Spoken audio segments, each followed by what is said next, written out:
Перепись 2020. Что стоит за цифрами? Врачи в зоне СВО. Кто они? Люди в белых халатах. Карлинская астроблема. И при чем тут пришельцы? Люди, явления, события, которые привлекли внимание нашей команды на этой неделе. Здравствуйте! В эфире «7 дней», в студии Ильшат Аминов. Смотрите сегодня. Мне самому в дом, в квартиру никто не приходил. Все единогласно утверждают, что качество переписи было плохое. Минус 600 тысяч татар. Что повлияло на результаты всероссийской переписи и что делать? Я не сдаюсь никогда. Индивидуальная работа с каждым ребенком непосредственно. Любовь больше, чем к обычным детям. Смыслы и ценности. Единые игры специальной олимпиады. Что увидеть и почувствовать? Мы можем сказать с уверенностью, что это импактная структура, то есть это было падение какого-то космического объекта. Оказывается, и мы живем на дне метеоритного кратера. 5 миллионов лет назад. Карлинский кратер. Когда живет история.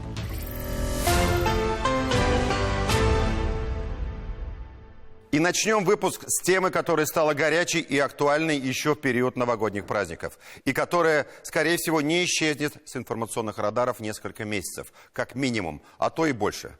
Конечно, если быть честными и объективными до конца, итоги переписи 2020, проведенные в 2021 году, повод, пусть не самый приятный и позитивный, чтобы поговорить на тему очень важную. Как нам сохранить татарскую нацию, ее обычаи, традиции, язык в первую очередь? Мы об этом говорим практически в каждой программе «7 дней». И не только в ней. Это центральная, если хотите, магистральная тема телеканала «Татарстан. Новый век». И эти результаты переписи, которые констатировали, что татар стало меньше почти на 600 тысяч человек, для нас факт тем более малоприятный. Проще все списать, конечно, на якобы объективные процессы глобализации, ассимиляции и тому подобное. Тем более, что какая-то доля правды в этом, безусловно, есть. Давайте обратимся к цифрам. Если брать ситуацию в целом по стране, в России численность населения по сравнению с переписью 2010 года стала больше на 4,3 миллиона человек. Правда, на эту цифру серьезно повлияло присоединение в 2014 году новых территорий, регионов Крым и Севастополь, где проживает более 2 миллионов человек. Регионные лидеры по приросту населения Москва, Санкт-Петербург и близлежащие к ним области, а также Краснодарский край и республики Кавказа. Татарстан тоже в списке регионов, где численность населения увеличивается. И это при том, что сам Приволжский федеральный округ демонстрирует отрицательную динамику. Убыль населения зафиксирована во всех регионах ПФО, за исключением Татарстана и Башкортостана. В округе нас стало меньше почти на 1 миллион человек.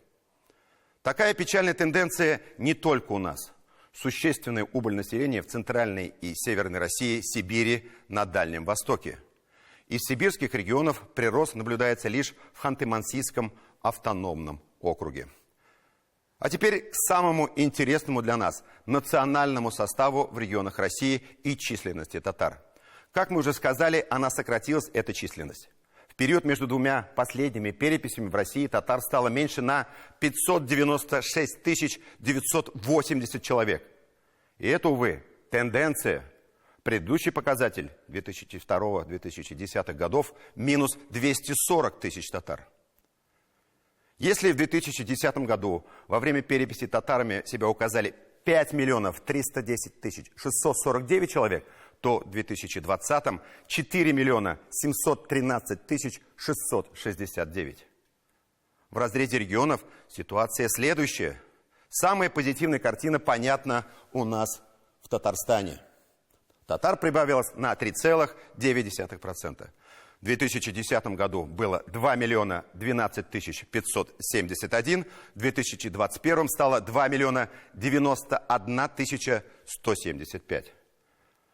В других регионах России динамика, к сожалению, отрицательная.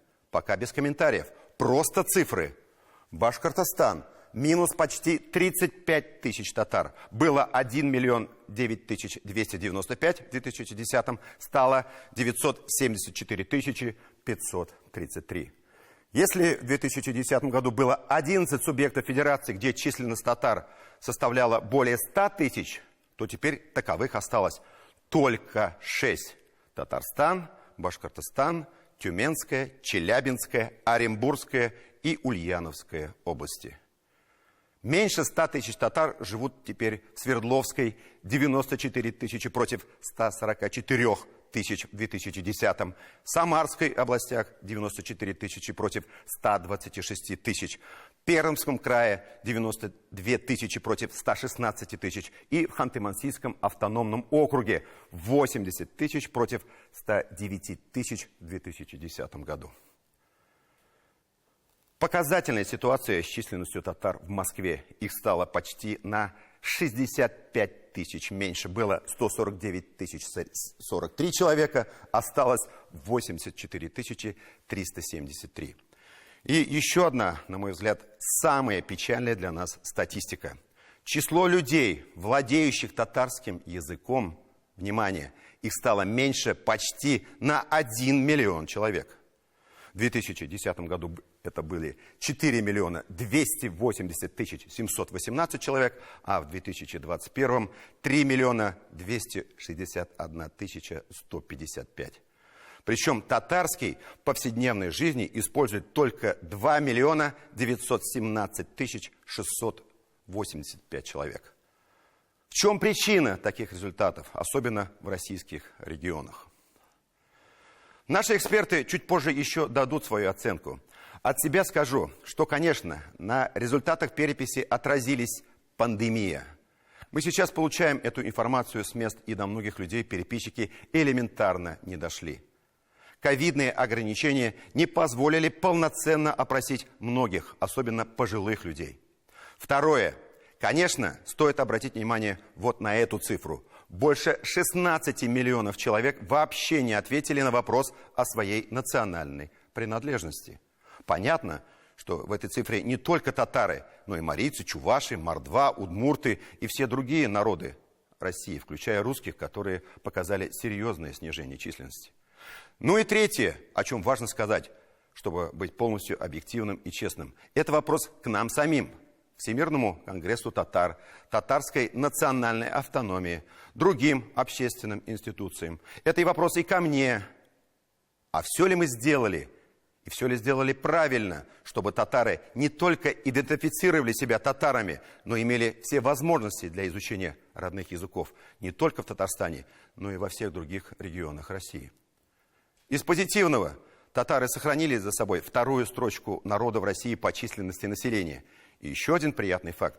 По результатам опроса, проведенного в рамках переписи населения, татары отличаются среди других народов самыми высокими показателями по уровню образования.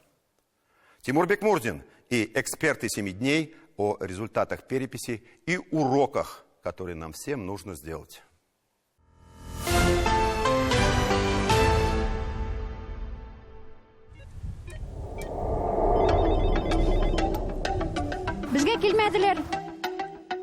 Для татар это сокращение непропорционально. Даже не верится. Как бы нам ни хотелось дать волю чувствам, эмоции действительно лучше и правильнее придержать, проанализировать, очевидно, противоречивые результаты последней переписи населения в России, противоречивые по оценкам не только этнографов и демографов из Татарстана, но и российских экспертов, лучше с холодной головой и карандашом в руках. Факты, как говорят, вещь упрямая, они говорят нам как минимум о двух четко прослеживающихся тенденциях. Первое, в России явно растет городское население, а также явно сокращается количество жителей деревень и сел. И второй очевидный тренд – достаточно заметный рост численности кавказских и среднеазиатских народов. К примеру, чеченцы прибавили сразу 17% своей численности от 2010 года и вышли на третье место в России после русских и татар, опередив башкир. Серьезная убыль ряда коренных народов России, особенно это заметно на примере народов Поволжья. Чувашей стало меньше на 25 с лишним процентов, мордвы почти на 35%. Татар по результатам переписи стало меньше почти на 600 тысяч, или на 11 с лишним процентов.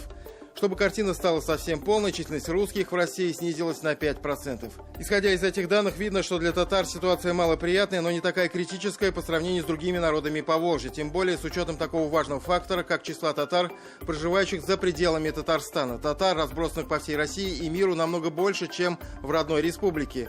Поэтому даже если в Татарстане татар стало больше на 78 тысяч или на 3,9%, во всех остальных регионах их стало меньше. Есть ли объективные факторы для такого резкого снижения численности татар и других коренных народов России? Все эксперты сходятся во мнении, что да, есть. Первый, самый очевидный, это пандемия, а также неоднократный перенос сроков проведения переписи. Началась подготовка к переписи, все ждали, она была перенесена. У татар есть такое «калганышка карьяла». Вот.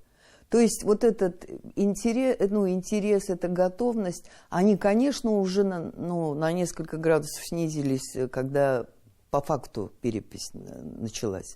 А началась она тоже во время, когда двери открывать никто не хотел, потому что это и эпидемия. И ярый враг наш ковид, который не позволил в полной степени, особенно пожилое население, принять участие в переписи.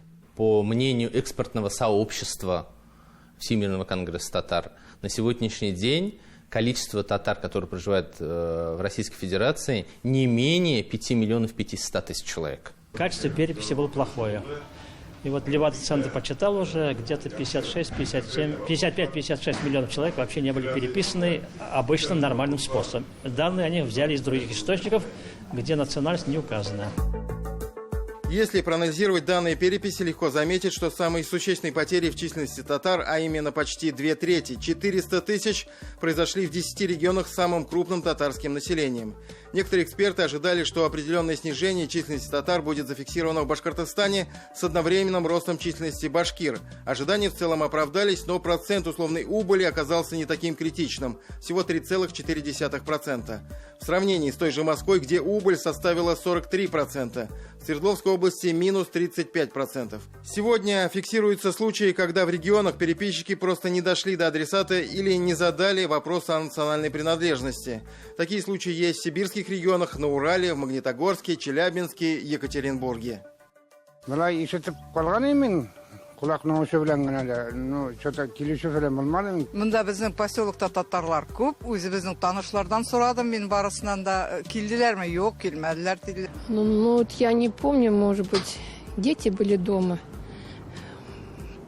но я, например, не видела. А үзегез үттегезме соң переписне? Юк. Аны шалтыратмагач, килмәгәч, беркайда чакырмадылар. Мы увидели достаточно такое поверхностное проведение данного мероприятия. У нас были не охвачены не только крупные населенные пункты, но и в городах, даже те места компактно проживания татар, к которым даже не приходили, если приходили, даже не задавали вопрос национальной принадлежности. Сказать даже приблизительно, сколько татар, чувашей или русских прибавилось бы, если переписчики дошли бы до всех и каждого, если бы из 16 миллионов людей, не определившихся со своей национальностью, хотя бы половина сделала свой выбор, сложно. Бывший директор Института этнологии и антропологии Российской Академии и экс-министр по делам национальности России Валерий Тишков, которого трудно обвинить в особой к нам симпатии, считает, что минимум 500 тысяч из числа неопределившихся – это татары.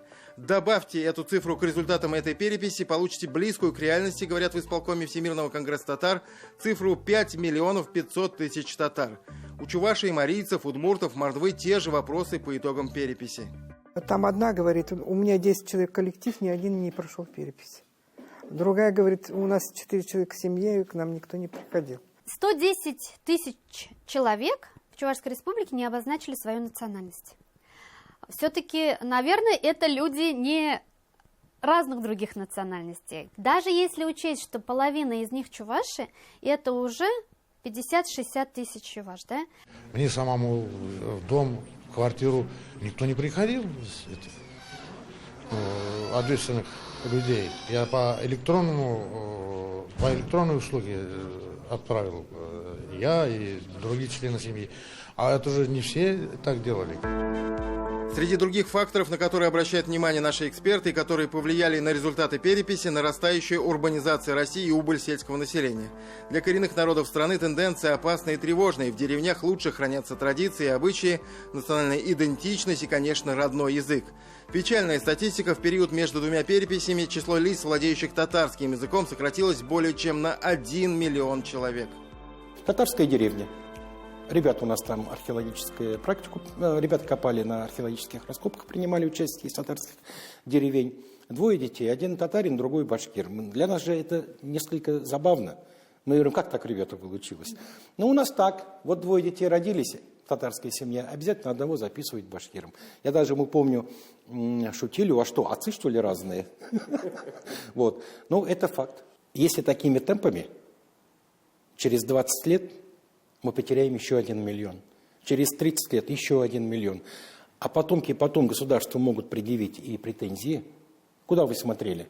Любое сокращение численности населения – это большая трагедия и для самого человека, который, как мы, 17 человек. Что такое человек, который не имеет как будто бы национальности? Но возникает вопрос, а является ли он патриотом страны? Даже при всех недостатках возможных этой переписи мы можем сделать один вывод. Наши народы, которые веками проживали на этой территории, подвержены ассимиляции. Скорость та или другая – вопрос другой. Несмотря на неудовлетворенность итогами переписи, задачи пошуметь впустую, заверяет в исполкоме Всемирного конгресса татар, нет. Скорее наоборот, такие результаты – еще один повод для вдумчивой и системной работы над ошибками, выстраивания более конструктивных отношений с федеральным центром, а главное – активизации усилий по сохранению национальной идентичности и родного языка в самой республике, с привлечением самого широкого круга лиц, от чиновников до общественности. Актуальные вопросы обсудили в эту пятницу на заседании Бюро Национального совета Милли Шура. Biz her vaqtda da bir o'tirishimizda bir ministrlikni tatar ishi turida neydi ishlar olib borgan degan tema bilan bunda отчет o'rtaga solib berishga turganini chaqiramiz. Из позитивных итогов этой переписи отметим, что татары уверенно сохранили за собой статус второго по численности населения народа в России после русского и звание самого образованного народа в стране.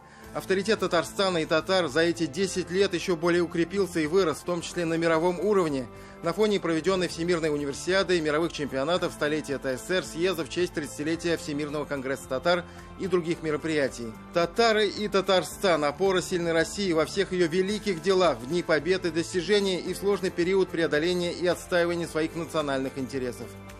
Мы не оправдываемся, мы идем вперед. Мы принимаем объективные факторы, не принимаем необъективные факторы. Исторически татарский народ является неотъемлемой частью России, где мы являемся опорой, надежной опорой при самых серьезных испытаниях. Вот то, что сейчас демонстрируется нашими татарами в специальной военной операции на Донбассе. На сегодняшний день 13 защитников Отечества присвоено звание Героя Российской Федерации.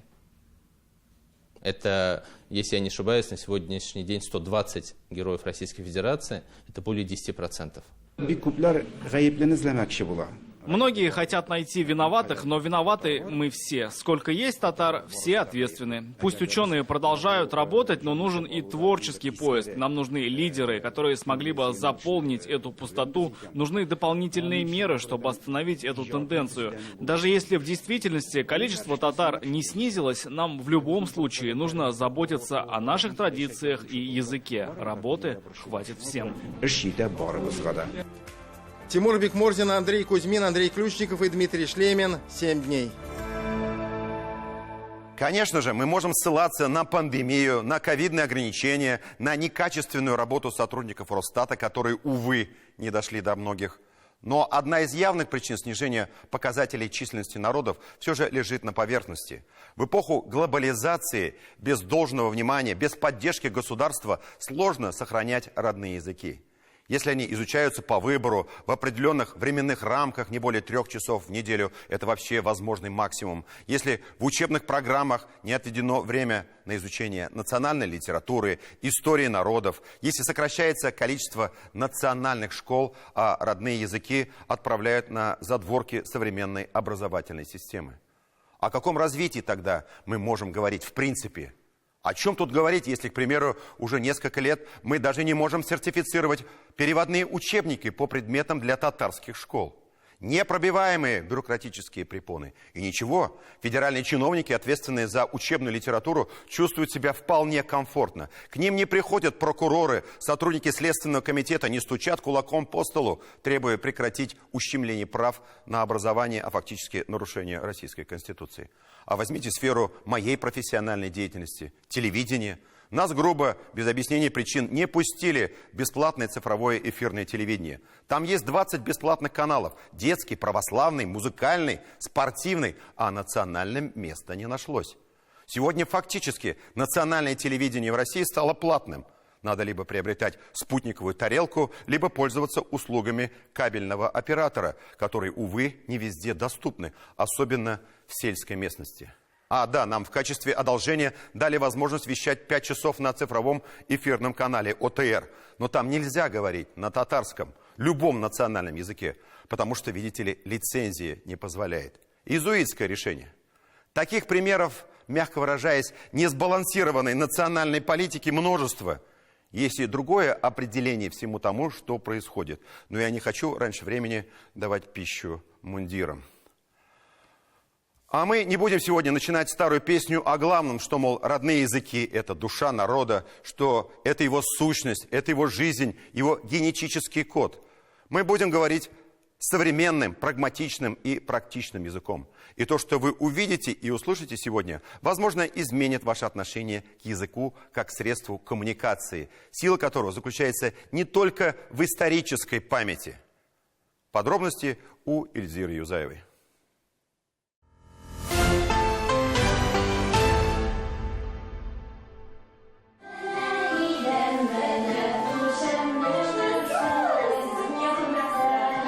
Любовь к родному языку здесь прививают практически с пеленок, и это отнюдь не образное выражение. Этот частный детский сад в центре Казани был открыт 5 лет тому назад. В отличие от государственных учреждений, детей сюда принимают с самого раннего возраста, но только с одним условием, что маленький человек свои первые шаги в большой мир будет делать вместе со своей мамой.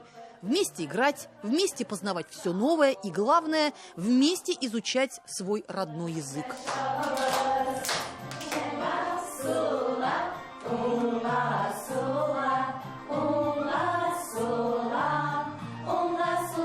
В детстве я сама разговаривала на татарском, но, к сожалению, это все... Язык был потерян, Язык был потерян в связи с тем, что мало общались мы.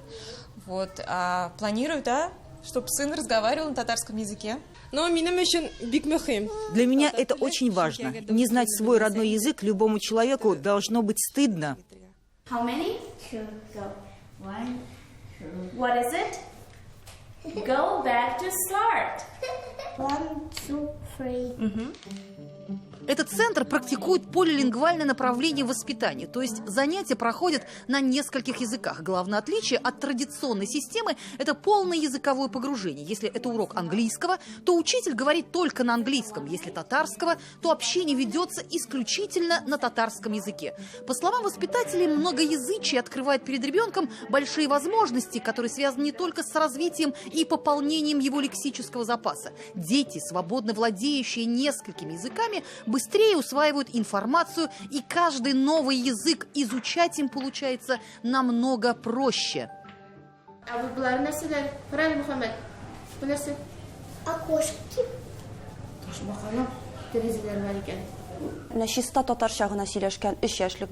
С каждым годом детей, знающих татарский язык, становится все меньше. В наших группах только треть детей владеют родным языком.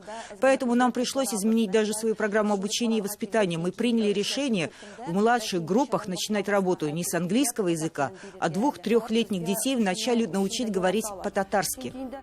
Вопросы, связанные с билингвизмом в мире, начали изучаться еще с конца 17 века. Но большой научный прорыв в этой области человечество сделало в 60-е годы прошлого столетия, когда ученые могли уже опираться на существенную доказательную базу, связанную с проведением многочисленных научных изысканий.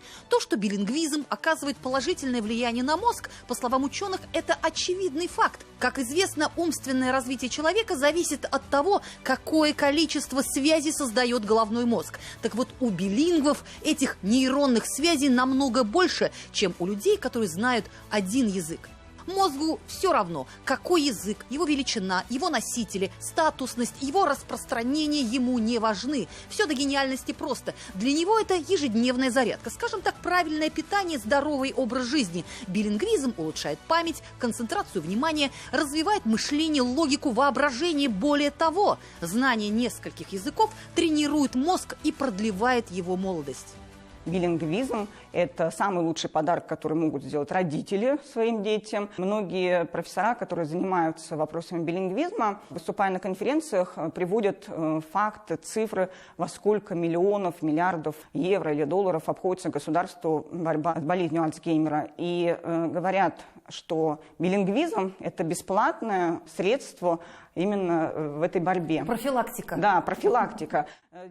Айгуль Ханова – научный сотрудник Центра языка и мозга Высшей школы экономики, сегодня одного из самых престижных вузов мира. Сама знает несколько языков, в том числе свободно владеет и родным татарским. По ее словам, их центр сегодня серьезно занимается проблематикой многоязычия. Ученые теперь уже пытаются определить взаимосвязь между многоязычием и возрастом человека. Многочисленные исследования подтверждают, что учить язык с раннего детства проще, мозг более пластичен и лучше поддается изменениям. Увеличение серого вещества мозга находится в тесном отношении с уровнем выученного языка и с его использованием. Здесь именно переключение с языка на язык не требует каких-то дополнительных усилий, дополнительного времени, но именно требует мотивации человека, потому что иногда кому-то просто лень, иногда кто-то считает, что можно обойтись и без второго языка. Айгуль, скажите, а как работает именно мозг человека, который знает несколько языков? Ну, он работает, конечно, намного быстрее. То есть именно концентрация внимания, реакции, они в этих тестах показывают именно высокие результаты. Сегодня в мире более 70% людей знают 2 или более языка. Билингвизм – это уже природная закономерность, общественная норма. Когда говорят «человек мира», это отнюдь не монолингв, знающий один большой язык по количеству носителей, такой как русский, английский или китайский. Человек мира знает несколько языков и может действительно этим гордиться. Татары, башкиры, чуваши, марийцы, удмурты – многие народы России, можно сказать, что с рождения одарены этими способностями и имеют все возможности для изучения. Ведь мы живем в многоязычном мультикультурном обществе, знаем русский язык, свои родные языки, еще и изучаем иностранные. В системе школы, школьного образования у нас уже эта работа ведется, она уже есть. Есть программы, есть методики, технологии. То есть самое главное, я считаю, что вот краеугольный камень все-таки это мотивационные вещи, мотивационный позыв. Потому что вот для меня было небольшим удивлением, что лаборатория, одна из лабораторий Центра языка и мозга открыта на базе Адыгейского государственного университета. Причем коллеги из Адыгеи откровенно говорят, что они не могут пока похвастаться тем уровнем, который есть в Республике Татарстан. То есть это и количество носителей языка, и это вопросы преподавания в школе, это национальные школы. То есть там немножко посложнее, однако они понимают, что будущее у них как раз-таки вот за этим мотивационным фактором через нейропсихолингвистику. То, что язык – это душа народа, неоспоримый факт, как и то, что родные языки – это еще и подарок эволюции. Это наследие, которое было нам передано нашими предками. Удивительно, откуда только нашему народу было знать, что в выражении «татарща да йохшебель», «русща да йохшебель» и «кеседабезнин үшін ин кирекле зотлы тель» скрыт глубокий научный подтекст. И тут все зависит от учителя, который влюбленный в свой язык, может быть, это татарский, может быть, русский и так далее. Надо любить язык. Вот сейчас говорят, любить детей. Нет, уважать детство надо. Любить всех сложно. Но вот язык, да, действительно, надо любить свой язык, так как ты любишь самого близкого тебе человека, и эту любовь передавать другим. Вот. А как? Каким способом? Ну, как и у любящих людей, у каждого свой способ, свою любовь доказать близкому человеку. Ильдира Юзаева, Иринас Васиков. 7 дней. На прошлой неделе мы рассказали о татарстанских медиках, работавших в зоне проведения специальной военной операции. Конечно, не обо всех. За это время там побывали 79 татарстанских медиков из 18 медицинских организаций республики. Многие неоднократно. На освобожденных территориях с самого начала спецоперации работали педиатры, врачи узких специальностей, добровольцы, судебно-медицинские эксперты из нашей республики. Благодаря мобильным поликлиникам удалось значительно расширить охват медицинской помощи. Передвижные медицинские модули разворачивались даже в самых отдаленных населенных пунктах. В них есть автономный источник отопления и электроэнергии. Модули снабжены современным оборудованием и запасом необходимых медицинских препаратов. Кроме квалифицированных осмотров и медицинской помощи, жители этих территорий бесплатно получали необходимый комплект медикаментов. И это, по словам наших врачей, было для них просто шоком. Изначально приходили с недоверием, с опаской. Сработала и многолетняя антироссийская пропаганда, и неверие в то, что эта помощь бесплатная.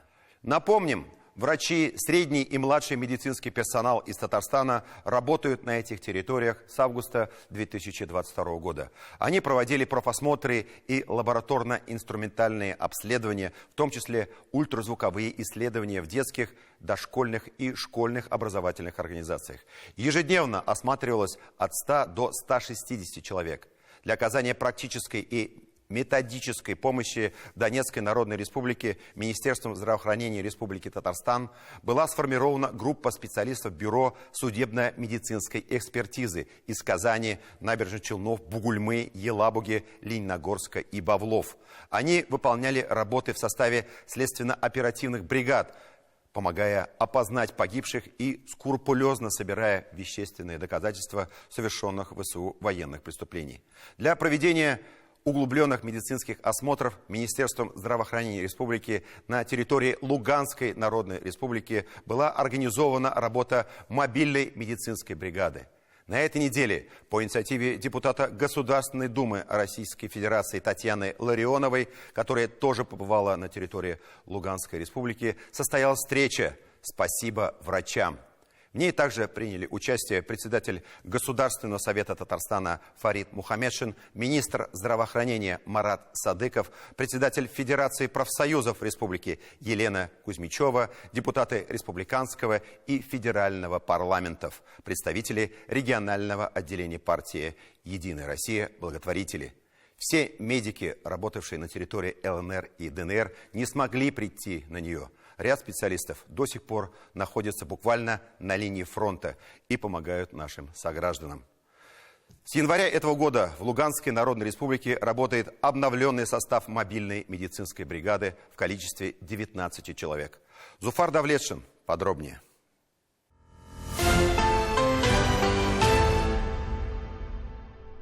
Тимошая, мне 3 месяца. Да, вот так вот. Скажите, а за 3 месяца был какой-то вот такой профессиональный большой осмотр? Как Нет, это был первый наш профессиональный осмотр. Нам сделали первое УЗИ. Спасибо вам огромное. Такое спасибо, услышанное врачами за тысячи километров от родного дома, наверное, было особенно дорогим. Возможно, таким же дорогим, как младенец, который появился на свет, когда везде стреляют и взрывается. И таким же дорогим, как медики, приехавшие сюда, и, скорее всего, доселе неизвестного местным жителям Татарстана. К нам они шли в основном за поддержкой. Конечно, все имели хронические заболевания. Там была не только неврология. И за эти годы у них не было полноценной медицинской помощи.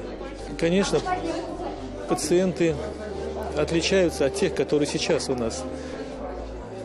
Они брошенные. Конечно же, страшно, конечно. Страшно за жителей тоже освобожденных территорий, потому что пока еще все равно неспокойная обстановка. Вот. Но в то же время жизнь идет и продолжается, и наша задача помочь им влиться в нашу страну. Работая в одной республике, многие из них еще полгода назад не знали друг друга. Познакомились за тысячи километров отсюда. Теперь не просто коллеги, и даже больше, чем друзья. Сплотила опасность и желание помочь людям, которые много лет живут в этих опасных условиях. Физическое здоровье у детей в Луганской республике, говорят, хорошее, не испорченное неправильным питанием. Сложнее со здоровьем психическим. В основном выявлялось заболевание, связанное с патологией речи, да, и задержкой развития. в неврологическом плане. Это был невероятно колоссальный опыт, большой эмоциональный всплеск. Медицинская профессия творческая, и в зоне военных действий могут работать и в мирных условиях коллег песней порадовать. Вот на сцене фельдшер Чистопольской больницы Александр Сидоров. По совместительству лауреат республиканского фестиваля работающей молодежи «Наше время взных заман».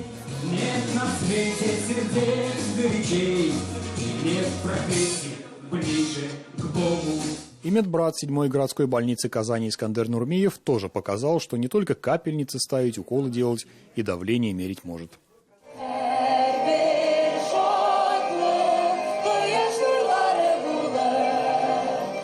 Но, конечно же, главное для медика – помощь и спасение людей. И часто с риском для собственного здоровья и жизни. Последние 3 года специальность, врачебная специальность, становится героической специальностью. Спасибо вам, родные. Берегите себя. Будьте, пожалуйста, сами здоровы. Берегите родных и близких. Спасибо за то, что возвращаетесь туда. И самое главное, возвращайтесь домой. Давайте будем внимательны к врачам. Сегодня на них нагрузка огромная. Моральная, психологическая, физическая. Я помню, в ковидные годы в красной зоне работали врачи. Прямо зная, что он идет туда, где может заразиться. Это наши герои. Тут не обязательно, значит, надо совершать какой-то подвиг, закрыв дот или дзот своим делом. А вот это каждодневный труд врачей, этой гуманной профессии людей, это геройство с их стороны. Эти нацисты, которые знали, что наши коллеги, мирные врачи, наши медицинские работники живут в этом доме, они все равно нанесли ракетный удар. И Бог, и Аллах, а Он един, спас. Вернулись все без потерь и продолжают там работать, и готовы снова туда поехать. Многие признаются, что по-другому стали относиться к жизни, ценить то, что есть, ценить мирную жизнь. И мы стали сильнее, мы стали дружнее, мы стали вместе работать в единой команде. Я хочу от всей души поблагодарить вас за ваш героический труд, который я вижу не понаслышке, а вижу воочию, находясь с вами плечом к плечу. И вы та категория людей, которых я называю патриоты, которые отзываются, согласно вашего призвания, на боль, на те утраты, которые происходят на той территории, о которой мы с вами сейчас разговариваем. Депутат Госдумы, председатель комитета по охране здоровья Дмитрий Хубезов, тоже медик, ушел добровольцем, работал в госпитале на территории проведения специальной военной операции. Сейчас его там заменил сын. Те, кто был там, мы же все понимаем, что приобретали мы там намного больше, чем отдавали. И прийти на помощь тем людям, которые особенно в этом нуждаются, и встать, по сути, на защиту своей страны в тот момент, когда честь порогана, стать на защиту чести своей страны. Это высочайшая честь и огромное счастье. И среди добровольцев-медиков есть наши земляки, которые решили взять в руки оружие, но не оставили профессию медика. Командир медицинского взвода именного батальона, сформированного в Татарстане, 15 лет проработал в скорой помощи. С августа 2022 оказывает помощь бойцам на территории проведения специальной военной операции. Для меня вот эти все ситуации нестандартные. То есть я знаю, что необходимо сделать, и испытывать. Больше я испытываю это эмоции, те, которые направлены на результат. То есть для меня это чувство удовлетворенности наступает. То есть я вижу то, что своими руками смог помочь максимально. То есть удовлетворенность — это вот своя внутренняя, ее сложно объяснить и передать словами. Я не считаю это за подвиг. Я считаю это за то, что я могу. Я знал, куда шел, и знал, для чего я шел. Ему, надеемся, тоже предстоит принять участие в подобной встрече и услышать в свой адрес слова «Спасибо врачам».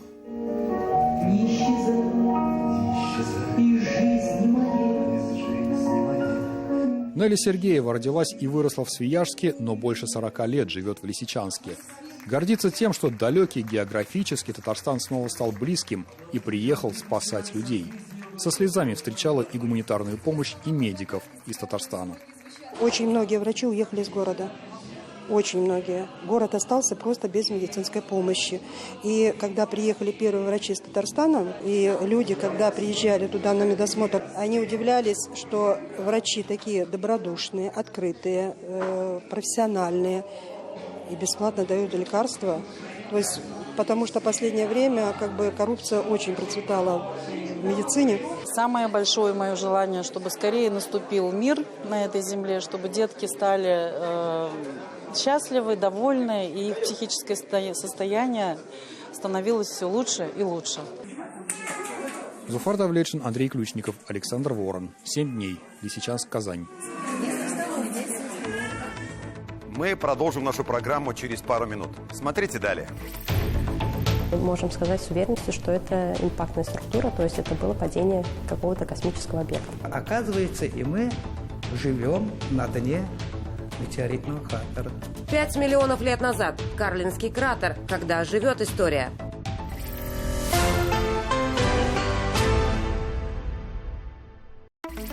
В понедельник Алексей Песошин принял участие в награждении лауреатов республиканского конкурса «Территория закона». Основная цель – признание вклада жителей Татарстана в обеспечение законности и профилактики преступности.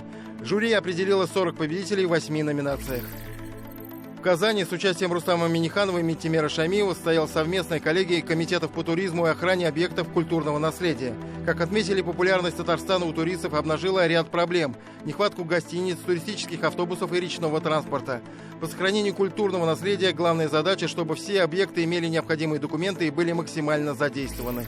Рустам Минниханов принял участие в заседании наблюдательного совета научного центра «Рациональное освоение запасов жидких углеводородов планеты». Заседание прошло на базе КФУ. В России 10 таких центров, в них разрабатываются технологии поиска, разведки и освоения залежей углеводородного сырья. Члены совета обсудили итоги деятельности республиканского центра за год. Сотрудники управления Росгвардии обеспечили безопасность более 400 массовых мероприятий. Итоги прошедшего года подвели на коллегии ведомства с участием Алексея Песошина. Татарстанское управление заняло первое место среди территорий управления Приволжского округа. Восстановить все системы оповещения и повысить готовность убежищ. Такую задачу перед МЧС на итоговой коллегии ведомства поставил Рустам Минниханов. Президент обратил внимание, такое поручение дал Владимир Путин. Как отметили в МЧС, убежище – это федеральная собственность, поэтому для их подготовки пока не хватает региональных полномочий. Рустам Минниханов с рабочим визитом находился в Туркменистане. Президент принял участие в пленарном заседании Российско-туркменского бизнес-форума, в церемонии закладки главной мечети Ахалского вилията в городе Аркадак, а также посетил сервисный центр КАМАЗа в Ашхабаде.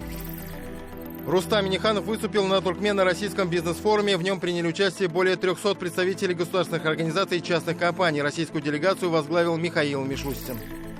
В Казани с участием Рустама Минниханова состоялась коллегия Минздрава Татарстана. В 2022 году на развитие здравоохранения было выделено более 104 миллиардов рублей. Медицина, как и вся страна, из-за санкций столкнулась с новыми вызовами. Нужно менять логистические цепочки, замещать импортное оборудование. Ключи от новых квартир получили в Казани новоселы 15-го дома по улице Белые Росы. Многоэтажку построили по программе соципотеки. По решению Рустама Минниханова преимущество выбора квартир имели учителя и врачи. Дом начали строить в 2021 году, 96 семей въехали в новые квартиры. Агрыз возглавил Ленар Нургаянов. На районной сессии на него возложили обязанности руководителя исполкома. Кандидатуры депутатам по предложению Рустама Минниханова представил Фарид Мухаммедшин. По итогам 2022 года объем экспорта продукции агропромышленного комплекса Республики Татарстан в текущих ценах составил 417 миллионов долларов с приростом почти на 7% к уровню 2021 года. Продукцию агропромышленного комплекса экспортируют 160 участников внешнеэкономической деятельности 54 страны мира. Об этом говорили на субботнем совещании с президентом. Значительный рост 2,5 раза в прошедшем году показала молочная продукция. Ее доля составила почти 9 миллионов долларов.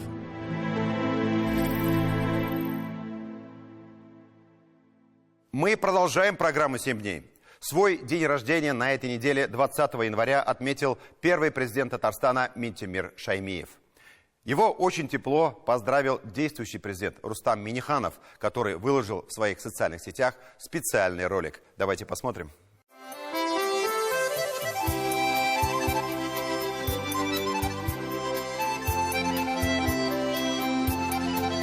Его жизненный путь и его судьба неразрывно связаны с Республикой Татарстан. Его хорошо знают и в стране, и далеко за ее пределами. Его имя известно каждому из нас, каждому татарстанцу. Его жизненное кредо «любить людей» принесло успех в социально-экономическом развитии республики, которая стала одним из самых благополучных регионов России. Ул һәр вакыт Россия дәүләте бердәмлек принципларын яклап килә. Бүгенге көндә дә ул абруйлы сәяси эшлекле булып кала һәм аның фикерләренә колак салалар. Хәзерге вакытта да сафта калып, ул еш кына Аллаһ Тәгалә игелекле эшләр өчен аңа вакыт бирүне, чын күңелдән шат булуын әйтә. Бүтән халык берләшеп, якынайып, горурланып, аның атаклы «Без булдырабыз» сүзләрен эләктереп ала. Поэтому и смогли возродить древний город Болгар и остров Град-Свияжск, построить Болгарскую исламскую академию и воссоздать собор Казанской иконы Божией Матери, создать полилингвальные образовательные комплексы с говорящим названием «Адамнар» – «Шаги», «Путь к знаниям» и «Согласию». В этом вся философия его жизни – «Харакатта баракат» – в движении благополучия. Это значит, что он продолжает шагать, двигаться вперед, стремиться к новому, творить полезное и нужное для людей. Спасибо вам большое, Минтимир Шарипович. С днем рождения! Туган күнегез белән чын күңелдән котлыйбыз. Очень оригинально поздравил Минтимира Шариповича главный тренер Акбарса Зинатулла Белелединов. Он посвятил дню рождения первого президента очередную победу нашей хоккейной команды и подчеркнул, что Шаймеев стоял у истоков многих славных побед, и не только в спорте. Коллектив нашей телерадиокомпании также присоединяется ко всем поздравлениям. Минтимир Шарипович – это отец-основатель ТНВ, который всегда уделял нам огромное внимание и поддержку. Мы это и сегодня чувствуем. Работники ТНВ от всего сердца желают Минтимиру Шариповичу богатырского, железного здоровья и неиссякаемой энергии для реализации новых планов и свершений на благо народа Татарстана. Мы продолжаем программу «7 дней». На этой неделе состоялось событие, которое прошло мимо федеральной повестки, но, тем не менее, имеет большое значение. В Казани состоялся хоккейный турнир стран исламского сотрудничества. Матчи, конечно, носили товарищеский характер, и в этом спортивном определении заложен и смысл первого такого масштабного мероприятия и его вероятные последствия. В условиях, когда наши команды и спортсмены подверглись политическим санкциям, давлению, даже остракизму, изгнанию из мировой спортивной жизни. Напомню, что российских спортсменов на международных соревнованиях лишили флага и гимна нашей страны еще в 2020 году под предлогом допингового скандала. И так и не вернули, вплоть до Олимпиады. Первые шаги по созданию Ассоциации развития хоккея исламских стран дает в том числе и возможность выхода на мировые спортивные площадки. Пока ясно одно. Создана Международная ассоциация хоккея со штаб-квартирой в Казани. Татьяна Тимошенко проанализировала всю околоспортивную стратегию.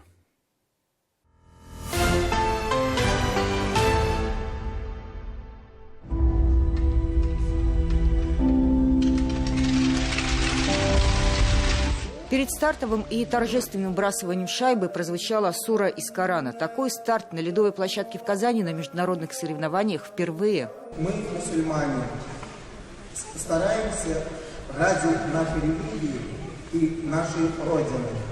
Это первый турнир по хоккею среди команд из стран, где и снега-то нет, и Республика Татарстан. Впрочем, силы были уравновешены. За наш Акбарс играли ветераны и любители команды, а за сборную, например, Арабских Эмиратов, выходцы из России, выступающие в чемпионате этой страны. Огромные скорости и запрет на силовые приемы. Особенность игры – поединки, как лед, разбивали все шаблоны. В исламских странах в хоккей играют не только настоящие мужчины, но и женщины. И этот вид спорта все больше набирает обороты среди девушек в тех же Арабских Эмиратах, Саудовской Аравии, Иране, Бахрейне, которые представили на турнире свои женские команды. Впрочем, в Казань приехали не столько за наградами, сколько за опытом. Хоккей в исламских странах очень молодой, появился около 10 лет назад. Для сравнения, отрыв от Канады примерно в 1,5 столетия, в России этому спорту около 80 лет. Если не перегнать, то догнать хотят технологиями и методиками подготовки игроков спортивной медицины. Одна из целей – вырастить своих спортсменов. Мне нравится система юношеского хоккея, построенная в Татарстане. Очень много юношеских команд. Хотелось бы перенести этот опыт и в нашу страну. Ну и где еще, как не в Казани, которую называют северной столицей ислама, можно так принять гостей? И с молельными комнатами на ледовой площадке, и спортивным халяль-питанием. И этот теплый прием в морозную погоду дорогого стоит. Турнир зародился на площадке международного саммита «Россия. Исламский мир» Казан-саммит в мае прошлого года. Тогда идею называли и экзотической, и фантастической. Но в условиях, когда спорт становится инструментом политики, вспоминают и о дипломатии пинг-понга, когда обмен игроками между США и Китаем в настольный теннис привел к сближению США и Китая. С теми командами, которые не находятся под этим гнетом международного давления, которые по большому счету выбирают, с кем быть, с кем вы деятель культуры, с Россией или с другой стороной конфликта. Их можно привлечь на свою сторону. Ради этого необходимы любые контакты. Вот этот контакт, даже вот на таком уровне, он приводит к множеству личностных контактов. И это все просто надо развивать. Восток – дело тонкое, и главные события проходили не столько громко, как на льду, и совсем не зрелищно. Деловая программа едва ли не главная. Состоялось первое заседание рабочей группы и создание Ассоциации развития хоккея исламских стран.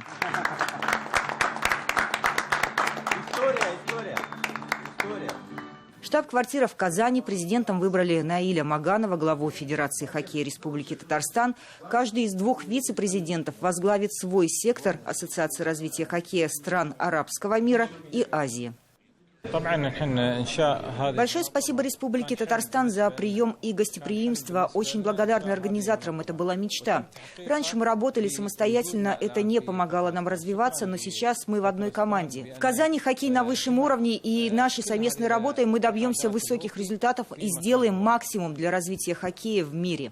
Пока это только начало. Я думаю, география участников будет еще больше.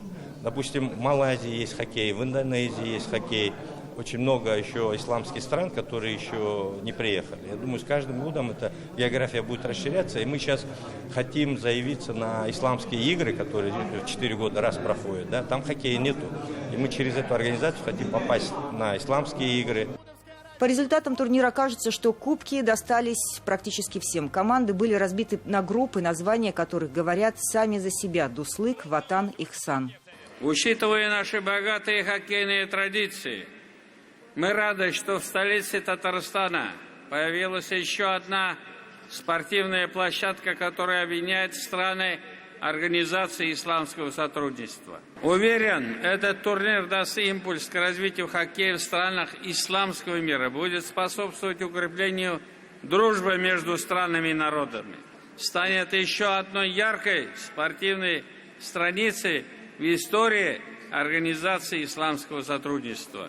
От имени Федерации хоккея России хотел вас поздравить с праздником, поблагодарить Рустама Нургалиевича за такой прекрасный хоккейный праздник, на котором мы сегодня находимся. 14 команд из разных стран сегодня присутствовали здесь в течение недели, выходили на площадку. Это очень здорово. Мы дружим со всеми странами, мы развиваем дружбу. Мы рады, что Казань снова становится точкой объединения людей, и мы всегда открыты и готовы к любому сотрудничеству. Дружба, которая началась у нас на этом турнире, она имеет огромное значение. В этот раз без больших анонсов республика вновь продемонстрировала и свои достижения, и в очередной раз удивила гостей. Первыми шагами сотрудничества в развитии хоккея в исламских странах станет помощь судейскими и тренерскими кадрами. Татьяна Тимошенко, Дмитрий Шлемин, Роман Безменов. 7 дней. Сегодня в Казани стартует специальная Олимпиада. Это единые спортивные игры, которые соберут спортсменов с особенностями интеллектуального развития из России и Белоруссии. Игры переносились уже несколько раз, но, несмотря на все трудности, состоятся. Они могут стать регулярными и проводиться в столице Татарстана. Но точно об этом можно будет рассуждать после окончания первого турнира. Мы все знаем, что такое Паралимпиада, но что такое специальная Олимпиада? Почему специальная? Потому что участниками станут атлеты с особенностями развития. Эти соревнования направлены на то, чтобы стереть границы между обычными людьми и людьми, которые немного не похожи на нас. Каждый из них по-своему уникален и теперь заслужил внимание тысяч глаз, чтобы показать и доказать, что и они могут на пределе возможностей. Соревнования организуют одновременно по 10-летним и 8 зимним видам спорта. Участие примут 1500 спортсменов, которые уже прибыли в Казань на этой неделе. О том, как прошла подготовка и какие смыслы заложены в суть, расскажет Диляра Юсупова.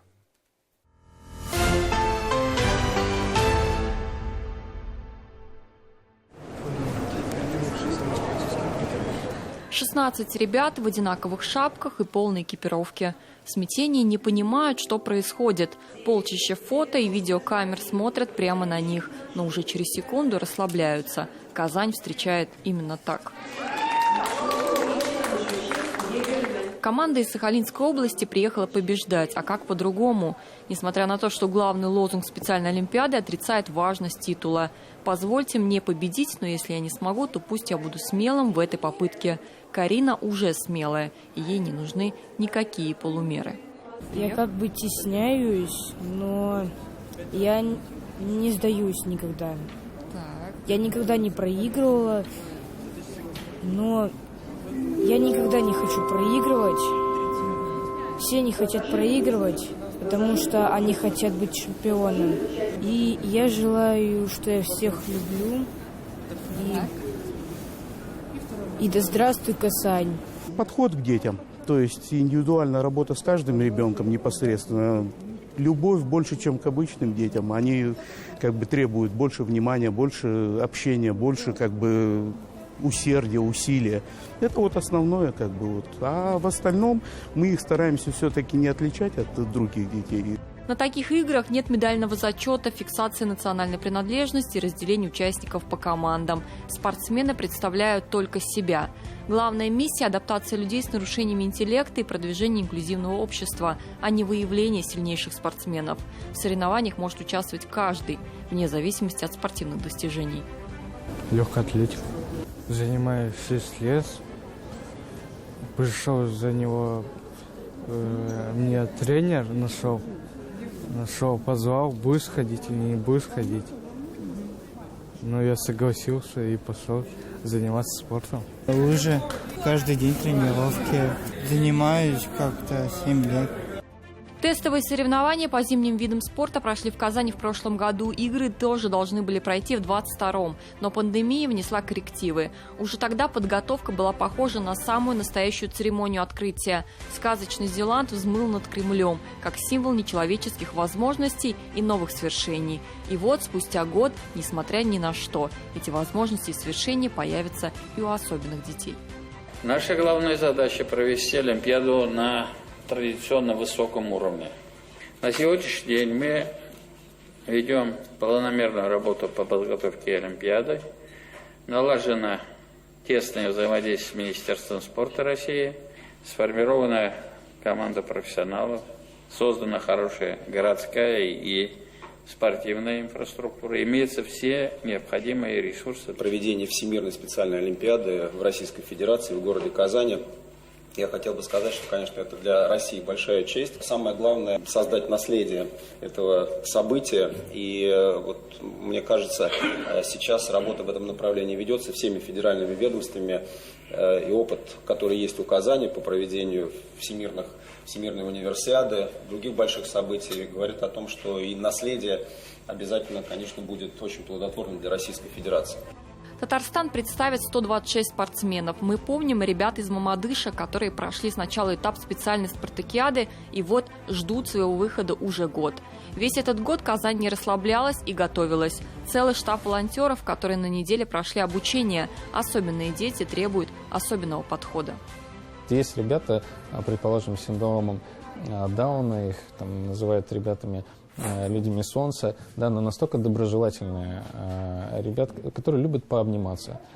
Да, и если, например, мы говорим там о классическом спорте высших достижений, сосредоточенного спортсмена, который настроен на то, чтобы достичь результата, побить мировой рекорд, олимпийский рекорд, там, да, или как региональный, там, рекорд своей страны, которую он представляет, то здесь есть желание принять участие и быть здесь, и совершенно другой настрой.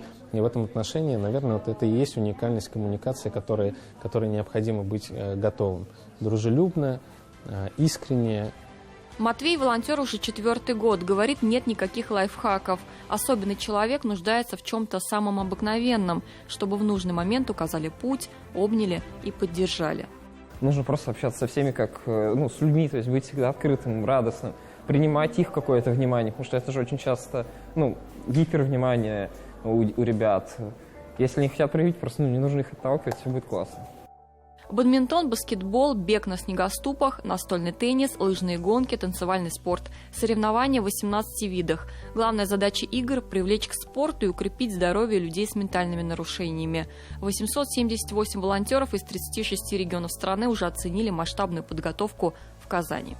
Я считаю, что казанская организация в плане подготовки и работы с волонтером является образцово-показательной, потому что абсолютно не закрывают все сервисы, которые необходимо закрывать для волонтеров. То есть мы обеспечены и проживанием, и транспортом, более того, мы сейчас проходим различные виды обучения, то есть не только в онлайн-формате, как мы могли делать, находясь у себя в регионах, но и сейчас на объектах. Менеджеры объектов нам показывают специфику на тех или иных позициях, поэтому мы обеспечены полностью.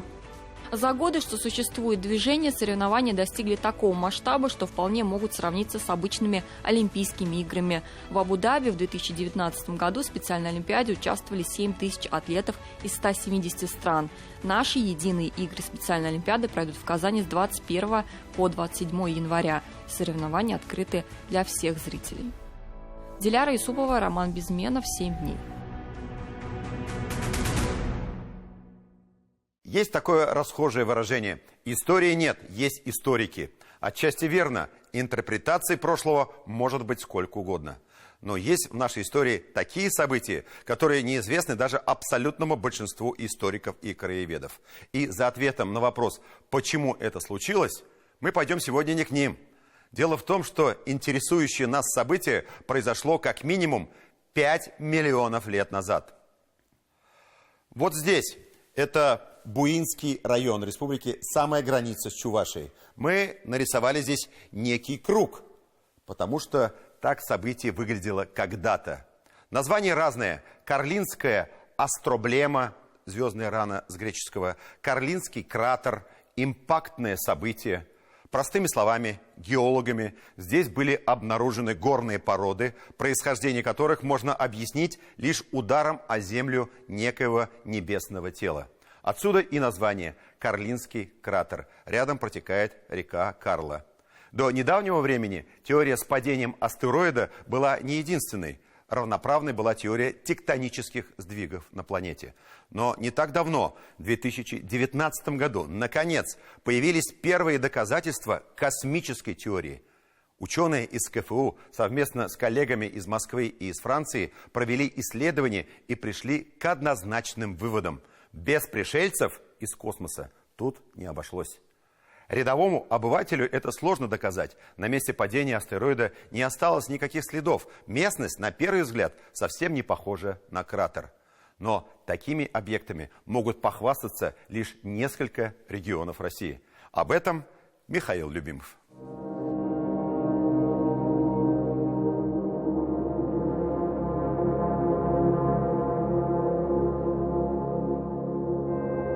Перед нами непростая задача. Мы уже на месте события, но как его показать? если его можно только вычислить. Историк может указать нам на что-то, что стерто из памяти, но не стерто с лица земли. Здесь же, кажется, нет ни свидетелей, ни свидетельств. Здесь нужны историки Земли с большой буквы, историки планеты Земля. Поскольку и событие это было не районного, а планетарного масштаба. И событие это случилось как минимум 5 миллионов лет назад.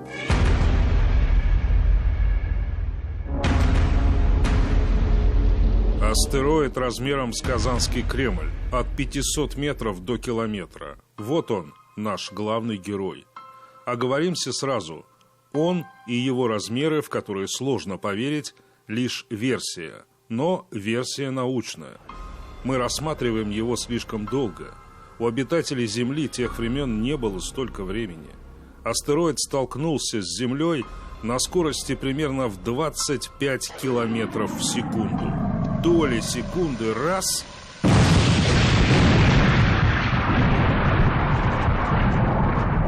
И все кончено. И вот что было дальше — загадка. Тайна, покрытая мраком. Разумеется, апокалипсис. Несколько тысяч Хиросим. Мы знаем, как выглядят кратеры тех далеких событий. И мы не находим ничего такого в этих местах. Хотя место, на которое мы смотрим, даже называется так – Карлинский кратер. По имени речки Карла, которая здесь протекает. Никаких следов. Неудивительно, что лишь некоторые из жителей, например, села Протопопово, живущих по сути на дне этого кратера, интересуются событиями, которые, кажется, не оставили никакого следа в истории родного края. В нашей местности какие достопримечательности имеются?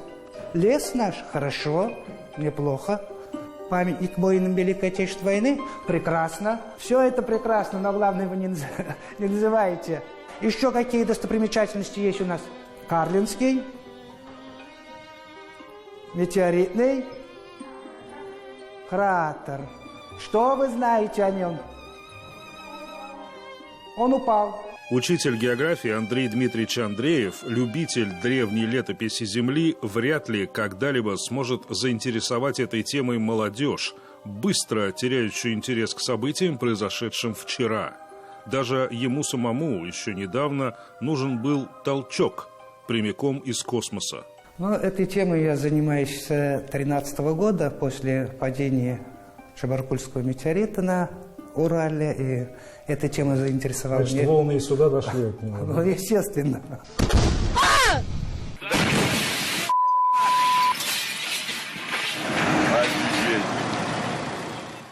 Эта тема заинтересовала не только меня, многих людей, наверное, многих жителей нашей страны. Выдвигали мнение, что это кратер не метеоритного происхождения. Но вот после исследований, которые были проведены в 2019 году, тут, наверное, теперь у меня сомнений нет. Исследование 2019 года перед нами. Это научная статья по итогам экспедиции ученых. Статья, вышедшая уже в 2022 году. Совместный труд ученых из Франции, Москвы и Казанского федерального университета. С одним из авторов исследования, старшим научным сотрудником Института геологии, мы встречаемся в стенах Геологического музея КФУ, где любой желающий может увидеть вещественные доказательства того, что ученые называют импактным событием, то есть столкновением двух небесных тел. Это не куски метеорита, но это единственные очевидцы тех событий. Самое неопровержимое доказательство того, что это падение метеорита, да, это то, что мы нашли конусы сотрясения. И они образуются только при падении космических объектов. Ну и вот то, что у вас в руках тоже, да? Да, это порода Брейкчи, она сформировалась в процессе из-за падения космического объекта. То есть мы видим, здесь есть породы, на которые, так скажем, упал объект, да? Небольшие вкрапления. Да, небольшие вкрапления, это как раз-таки породы, разрушенные падением метеорита. И потом все это цементировалось, и все, что вокруг, которое склеивает, так скажем, наши маленькие частички, это уже карбонатный цемент. Они действительно, по тем данным, которые у нас на данный момент имеются, мы можем сказать с уверенностью, что это импактная структура, то есть это было падение какого-то космического объекта. Согласно научной статье, событие это случилось от 4 до 60 миллионов лет назад. Наиболее вероятен поздний миоцен. Это одна из эпох неогенового периода, то есть около 5 миллионов лет назад. Это был хит сезона. Однозначно, самое заметное событие в истории нашего края. Ориентировочный диаметр кратера, приведенный в статье, 10 километров. Отсюда и возможный размер самого астероида до километра. Ученые скрупулезнейшим образом изучили горные породы местности. Вот это разноцветие пород, простым языком говоря, неестественно. Геология аномальна. Породы мелового, юрского, пермского периодов в повалку, вперемешку и совсем не на своих местах. В центре этой космической свалки характерно именно для кратеров центральное поднятие.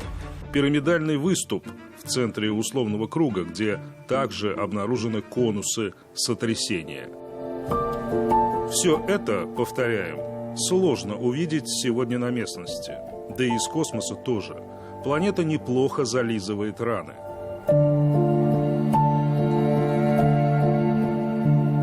Мы направляемся к центру кратера, заранее зная, что ждет нас, по сути, марсианский пейзаж. Ничем не примечательная местность. Летом территория с обычной лесостепной растительностью. Ну что тут было-то? Эти наши всем известные вездесущие мамонты, которых мы всюду находим, да, по Татарстану? Как раз расцвет у них был около 5 миллионов лет назад, этих мамонтов. Вот они главные потерпевшие-то, да, значит? Возможно, имеется месторождение алмазов. Но это же не вот так вот идешь, бах, пнул, а не алмаз ли это, да? Это, конечно, очень глубоко. Нет, это глубоко. Я же вам говорю, что вот этот разлом, он может находиться на глубине 2 километров.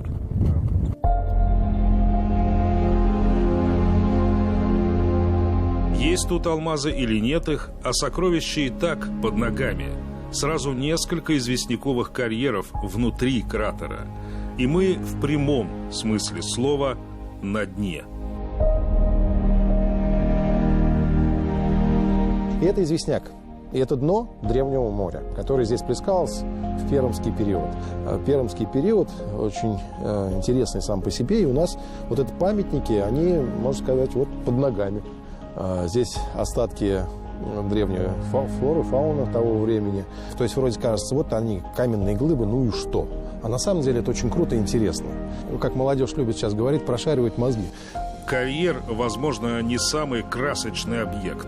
Но на этой огромной территории диаметром в 10 километров все же можно отыскать подходящее место для космического туризма. Много ли в России кратеров такого размера? Открытых, доказанных, менее 15. Место, несомненно, уникальное. И теперь, когда мы с большой долей вероятности можем говорить, что здесь были пришельцы из космоса, нужно решить, интересен ли Татарстану такой вид туризма. Привезти сюда туристов, что показать? Возникает сразу этот вопрос. Ну, где этот кратер, скажут туристы? Где? Мы же вот фотоаппараты приготовили, давайте нам. Конкурентом музеев сейчас является интернет. Дети все находятся в интернете, и надо использовать эти технологии. Нужно идти впереди, на шаг, потому что наши стендовые музеи, они подустарели. Конечно, тут большую роль играют айтишники. Наше сознание, оно пластично, и человек, где бы там ни проживал, в Индонезии, Сингапуре или Южной Америке, он чувствует сопричастность всего и вся. Поэтому история Земли, палео, она все больше и больше людей интересует. Михаил Любимов и Дмитрий Шлемин. 7 дней. На этом у нас все. Всем наилучшие пожелания. Барахзагада и изготовляклер. Встретимся через неделю. До свидания.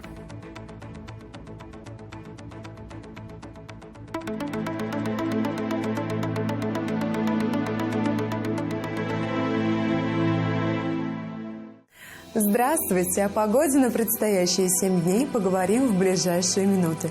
В студии Гульназ Гизатуллина. В ближайшие недели не будет пугать нас усилением морозов, а наоборот температурный фон останется стабильным. По данным сервиса Яндекс.Погода, в понедельник на северо-востоке Татарстана ожидается облачная погода без осадков. Ночью ожидается около 15 градусов мороза, а днем минус 12 градусов. Во вторник без осадков, ночью и днем около 12 градусов мороза.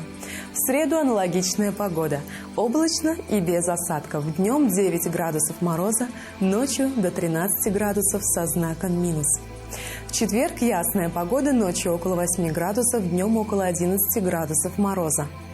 В пятницу также без осадков. Ожидается ночью около 13 градусов мороза, днем температура повысится до минус 10 градусов. В субботу и воскресенье ожидается небольшой снег, ночью около 12 градусов мороза и минус 10 днем. На юго-востоке Татарстана в понедельник умеренный мороз, преимущественно без осадков. Ночью минус 12 градусов, днем около 10 градусов мороза.